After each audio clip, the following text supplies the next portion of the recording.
Bismillahirrahmanirrahim. Assalamualaikum warahmatullahi wabarakatuh. Alhamdulillahi wa kafa, wassalatu wassalamu ala nabiyil mujtaba wa ala alihi wa ashabihi ahla sidqi wal wafa. Wa qad qala Allah ta'ala fi kitabihil karim, a'udzu billahi minasyaitonir rajim. Syahrul Ramadan alladzi unzila fihil Qur'an hudal linnasi wa bayyinatin minal huda wal furqan. Amma ba'd. Saudaraku, generasi terbaik adalah para salafus soleh, sebagaimana yang diisyaratkan oleh Rasulullah Shallallahu Alaihi Wasallam. Mereka terdiri dari 3 generasi.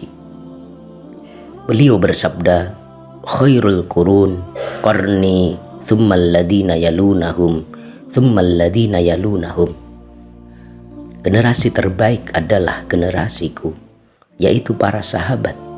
Thummal ladina yalunahum, kemudian generasi setelah mereka yaitu para tabi'in. Thummal ladina yalunahum, kemudian generasi setelah tabi'in yaitu para tabi'ut tabi'in. Saudaraku, setelah kita bercermin kepada para sahabat Nabi, marilah kita bercermin kepada para tabi'in, bagaimana mereka berinteraksi dengan Al-Quranul Karim. Di antara cermin cemerlang itu adalah Imam Hasan Al-Basri. Abu Sa'id Al-Hasan bin Abil Hasan Yasar Al-Basri adalah nama lengkap beliau, di mana beliau lahir pada tahun 21 Hijriah, hanya beberapa tahun setelah wafatnya Nabi Muhammad SAW. Beliau tumbuh dalam lingkungan yang sangat dekat dengan Ahlul Bait dan sahabat-sahabat Rasulullah SAW, karena ibunya adalah bekas budak dari Ummu Salamah, istri Nabi. Ketika berusia remaja, Hasan Al-Basri hijrah ke Basrah di Irak, dan di sanalah beliau tumbuh menjadi figur sentral dakwah, menjadi sumber ilmu dan pembina umat. Beliau dikenal sebagai ulama yang luas ilmunya, meliputi tafsir, hadis, teologi atau akidah, fikih, dan juga akhlak. Beliau adalah pendakwah yang menggetarkan hati umat dengan ketulusan ucapannya. Banyak tokoh-tokoh besar yang terpengaruh oleh pemikiran beliau, di antaranya adalah Imam Abu Hanifah. Hasan Al-Basri dikenal sangat ahli dalam Al-Quran. Ia mendapatkan pendidikan Quran langsung dari para sahabat. Pada usia 14 tahun, ia berhasil menghafalkan Al-Quran 30 juz dan terlibat aktif dalam halaqah tafsir dan qiraat. Beberapa ulama menjelaskan bahwa Hasan Al-Basri memiliki karya-karya risalah tentang Al-Quran, termasuk tafsir, kemudian pembahasan ilmiah akan ayat-ayat tertentu, meskipun tidak semua karyanya bisa teriwayatkan sampai hari ini. Kedekatan Hasan Al-Basri dengan Al-Quran adalah kedekatan spiritual dan amal. Hasan Al-Basri tidak hanya membaca Al-Quran sebagai teks, tetapi beliau menekankan tadabbur, pentingnya merenungkan isi dan makna Al-Quran. Bagaimana menjadikan Al-Quran sebagai pedoman hidup yang mengubah hati dan perilaku selalu ditekankan oleh Hasan Al-Basri. Menurut beliau, para pembaca Al-Quran di dunia ini terbagi menjadi 3 golongan.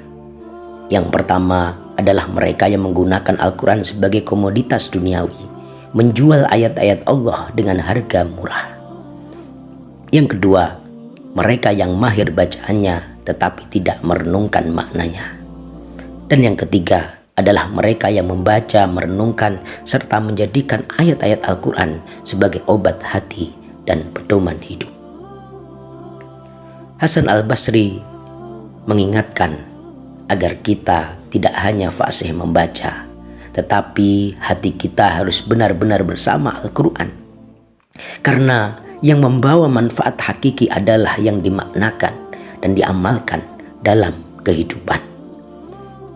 Beliau pernah menyampaikan banyak nasihat tentang Al-Quran dan bagaimana hidup harus dinaungi oleh nilai-nilai Al-Quran. Ia pernah menegaskan, carilah manisnya iman dalam 3 hal. Yang pertama dalam doa, yang kedua dalam zikir, dan yang ketiga dalam membaca Al-Quran. Beliau juga menegaskan, apabila seseorang membaca Al-Quran dan benar-benar beriman kepadanya, maka perenungannya akan panjang di dunia ini karena ia akan menghayati makna dan peringatan ayat-ayatnya. Hasan Al-Basri juga menegaskan, bacalah Al-Quran bukan sekedar dengan hurufnya, tetapi renungkanlah sehingga ia menjadi cahaya di hati dan pedoman bagi perbuatan. Pernah suatu malam, karena begitu kuatnya tadabbur Hasan Al-Basri terhadap ayat-ayat Allah, ia melaksanakan qiyamul lail sampai pagi hanya dengan membaca satu firman Allah Subhanahu wa taala, wa in ta'uddu ni'matallahi la tuhsuha. Dan jika kalian menghitung-hitung nikmat Allah Subhanahu wa taala, maka tidak akan mungkin bisa. Hasan Al-Basri membaca ayat itu berulang-ulang sampai pagi sambil berlinangan air mata, membayangkan satu persatu kenikmatan Allah yang telah diterimanya. Hasan Al-Basri menghabiskan seluruh hidupnya dalam ilmu, ibadah, dan dakwah Al-Quran. Menjelang akhir hayatnya beliau tetap berzikir kepada Allah dan berpegang teguh dengan ajaran Al-Quran dan mengajarkannya. Bahkan dalam detik-detik terakhir, beberapa riwayat menyebutkan bahwa beliau mengulang-ulang ayat yang berisi kalimat inna lillahi wa inna ilaihi raji'un sebagai bentuk penyerahan diri kepada Allah ketika menghadapi kematian. Diriwayatkan beliau wafat pada tahun 110 Hijriah di Basrah pada usia lanjut setelah hidup panjang dalam zikir, tafakur, dan menyebarkan Al-Quran serta sunnah Rasulullah SAW kepada umat. Kaum muslimin di Basrah sangat terpukul dengan kepergiannya hingga sholat asar saat itu tertunda karena banyak yang menghadiri jenazah dan berkabung atas kehilangannya. Saudaraku, Hasan Al-Basri mengingatkan kita bahwa kehidupan ini sementara. Sedangkan buku hidup yang akan menjadi saksi kita di hari kiamat adalah Al-Quran dan amal kita terhadapnya. Ramadan adalah waktu yang indah untuk kembali kepada kitabullah dengan tadabbur. Bukan hanya membaca dengan lisan, tetapi memahami, meresapi, dan mengamalkan ayat-ayatnya. Semoga kita termasuk golongan yang hatinya bersama Al-Quran, yang merenungkan makna ayat-ayatnya dan menjadikan Al-Quran sebagai penunjuk jalan hidup yang hakiki sebagaimana yang dicontohkan oleh Hasan Al-Basri.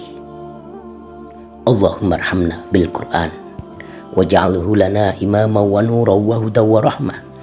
Allahumma dzakirna minhu ma nusina wa 'allimna minhu ma jahilna warzuqna tilawatahu ana al-laili wa atrafan nahar.